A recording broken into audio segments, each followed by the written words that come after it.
Welcome to the Boxing Master Channel. We're here at the massive 20-acre lake, and all the toys are out today as we continue our tour of this incredible property. If you came here from the other channel, you'll see we've brought everything out, from farm equipment to all the gear needed to maintain this land. One of the coolest features is the officially built world's biggest razor track, stretching over 2 miles with jumps, whoops, and turns weaving through the woods, offering an absolutely stunning view from above. My friend Hayden even went full send and jumped me in my Lamborghini, cracking the windshield. Wild moment. As the track swings down toward the lake, the scenery becomes breathtaking, especially on the sharp turns overlooking the water. Just look at this view. This is truly the American dream. I keep my foot planted on the pedal as I cruise across this insane property, and everywhere I look it's absolutely beautiful, especially the deep, rich orange dirt that covers the ground. The kind of dirt riders and builders dream about, the best dirt in the world. And yeah, that's my flex because I'm a dirt farmer and this place is home wherever you decide to make it. Right by the lake sits the naughty Paragon 25, the greatest wakesurf boat ever invented. Fully customized in blue because I've always loved that color, from my first Lamborghini to many of my first cars, and something about blue just feels powerful and iconic. Around it, the chaos continues with 300 horsepower jet skis, Jetstream boats that are basically indestructible and can't even be flipped, and Zeus Sparks bikes that let you pull crazy wheelies and stunts, all built for pure adrenaline and non-stop fun. Then there's my brand new Bobcat that cost over $106,000, basically the Porsche of farm equipment, sitting alongside bulldozers, tractors, excavators, planters, and a YZ250F dirt bike, making the whole place feel like a real-life Jurassic Park filled with roaring engines, massive machines, wild terrain, and endless freedom where speed, power, and excitement never stop. This might honestly be my favorite thing on the whole property, because this machine is absolutely insane. A real beast. Straight out of something like Jurassic Park, and fun fact, this exact model was actually in the movie, which makes it even crazier. We brought this bad boy all the way from Calabasas where we used to have the razor track, and yeah, it's been flipped a few times, but that just adds to the story. Around it we've got scramblers, 2-seater Polaris rides, and even a turbocharged one pushing around 420 horsepower, which you'll see us tearing up on the razor track real soon. We've got Rangers, dirt bikes, a 450R bird buggies, and honestly one of these might be my favorite because it's in perfect condition, clean and ready to go. The Polaris Outlaws are some of the most badass machines here and we use them to get around the property. They run about $4,000 each and they're built to handle anything. There's even a custom W1 over there, hooked up by Off-Road Power Sports in Georgia, along with my Yamaha YFV 450R, which has always been a dream ride for me. And of course you can't forget the legendary Yamaha Raptor, because every real off-road setup needs one. I honestly feel like nobody should even be riding some of these machines because they're so insane that someone could actually get hurt, which is why I'm staying off a few of them. They're just too scary. Especially now that this is basically my retirement property and I've realized I got it way too early because I can't go all out anymore without risking injury. A bunch of the vehicles aren't even here anymore because, yeah, we crashed them, but aside from that everything is still looking great. Then you look over and see all these chickens running around, which is hilarious. And right after that you're standing at our massive 30-acre duck pond. Every year we plant corn here, let it grow, then flood the area again when duck season comes so it attracts thousands of ducks.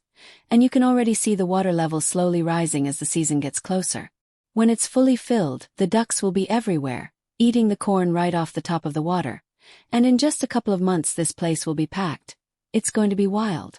And then out of nowhere, one of the birds comes over like a friendly little guy, basically giving you a manicure, just adding to how surreal and amazing this whole place feels.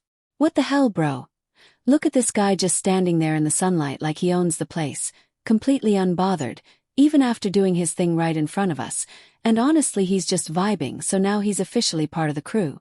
But over here is where it really gets crazy, because this entire stretch of land is going to become a full-scale airstrip for landing a Global Express jet, running about 1.5 miles straight through the property.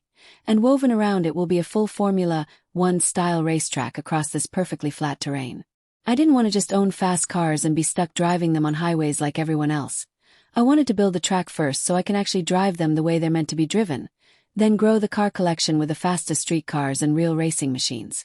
The vision is to turn this into an exclusive membership club where people can build houses along the track, keep their cars in their own garages, live on site, land their planes right here, and enjoy a full luxury racing lifestyle with ice baths, saunas, hot tubs, events, dinners, wake surfing, dirt biking, and even ripping the world's biggest razor track.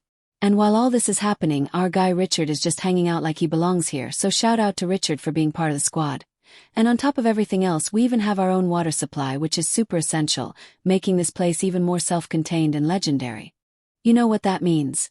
Welcome to the peanut field, a massive 60-acre stretch of land growing nothing but peanuts. And this isn't here just for fun or jokes. This is a real part of the vision, because this property is built not only to look crazy and exciting but also to generate serious long-term revenue. A giant peanut farm might sound funny to some people, but this is how you make land work for you, turning dirt into money year after year while still keeping the whole place productive and alive.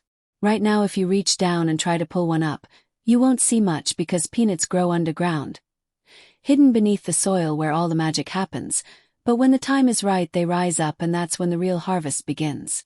In just a few weeks these peanuts will be fully ripe and ready, but even at this stage you can already taste how fresh and rich they are, and this is literally how peanut butter is made. Straight from the ground to the table with no shortcuts. It adds another unexpected layer to this insane property, showing that it's not just a playground full of toys and machines, but also a working, living piece of land that produces real food, real value, and real results, making the whole place feel even more unique, smart, and next level. This legendary property carries a deep and powerful history, because it was once owned by a former Rhode Island senator, later hunted on by a Supreme Court judge. And long before any of that, it was home to the Seminole Indians, with the First Seminole War, the famous Battle of Foultown, being fought right here between the U.S. government and the Seminole tribe, which is exactly why this body of water is still known today as Lake Seminole. Just beyond the massive peanut fields, you can still see the old fire watchtower standing tall on one of the highest points in Decatur County, where people used to be stationed day and night to look for smoke and wildfires long before airplanes, satellites, infrared scanners, and modern weather technology ever existed. And honestly, the view from up there is so insane that I'm seriously thinking about building a zip line from the top just to make this place even more next level. In the middle of all this history and insane scenery, things somehow still manage to go completely wild when we end up hitting a jet ski out on the water, reminding everyone that nothing has ever come out here. But it almost doesn't even matter, because these Polaris machines are basically unsinkable, built like tanks, and designed to survive anything you throw at them, which is why they're easily the best brand around, with incredible customer service and gear tough enough to keep up with this crazy lifestyle. That whole moment was absolutely unreal, because we had just slammed into the water and somehow the jet ski didn't even sink, which honestly felt like a miracle. But then the panic kicked in when everyone remembered there are gators in that lake, real gators everywhere, and suddenly nobody felt brave anymore. People started shouting, pointing at the water, acting like we weren't all just casually floating over a reptile playground, while one guy jumped in anyway, saying how refreshing it felt, like this was just another normal day. Meanwhile, one of the jet skis ended up stuck in the worst possible spot, and instead of calmly fixing it, everything turned into chaos, with someone yelling that they were calling their mom to come get her son because things were clearly out of control.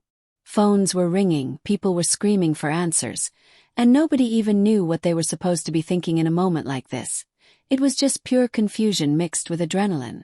One jet ski tried to escape by going straight onto the land, proving very quickly that jet skis do not belong outside the water, while everyone watched like it was some ridiculous action movie.